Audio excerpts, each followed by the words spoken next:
ஒருவரது நம்பிக்கையே பக்தியாக மாறுகிறது. அந்த நம்பிக்கை எங்கே இருந்து எழுகிறது? பக்தியின் ஆரம்ப புள்ளியே அன்னையின் வயிற்றுக்குள்ளேதான். தன்னை சுமக்கின்ற தாய் பக்தியை அதிகமாக நாடினால் பிறக்கும் குழந்தையும் பக்தியில் இருக்கும். ஆகவே கருவிலே இருக்கின்ற பொழுது ஒரு அன்னை அந்த குழந்தைக்கு அறிவை ஊட்ட வேண்டும்.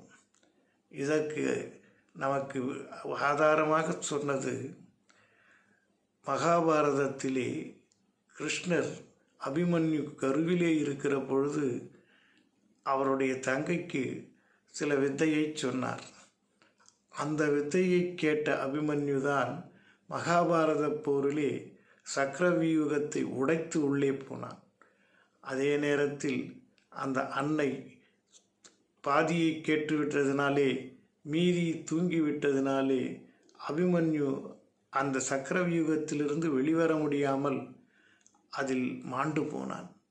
ஆகவே ஒரு கருவை சுமர்க்கின்றக்கூடிய ஒரு தாய் தன் குழந்தைக்கு முழுவதுமான அறிவுரை ஏற்கும்படி செயல்பட வேண்டும்.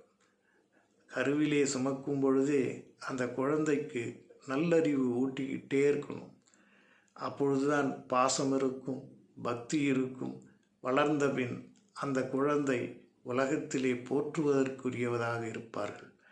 இதை தாய்மார்கள் கவனத்தில் கொண்டு அதை கடைபிடிக்க வேண்டுமென்று நாம் இந்த நேரத்திலே எல்லாம் வல்ல ஜேஷ்டாவை பிரார்த்தனை பண்ணி கேட்டுக்கொள்ளுகிறோம். எல்லாம் இன்பமயம், எப்பொழுதும் இன்பமயம்.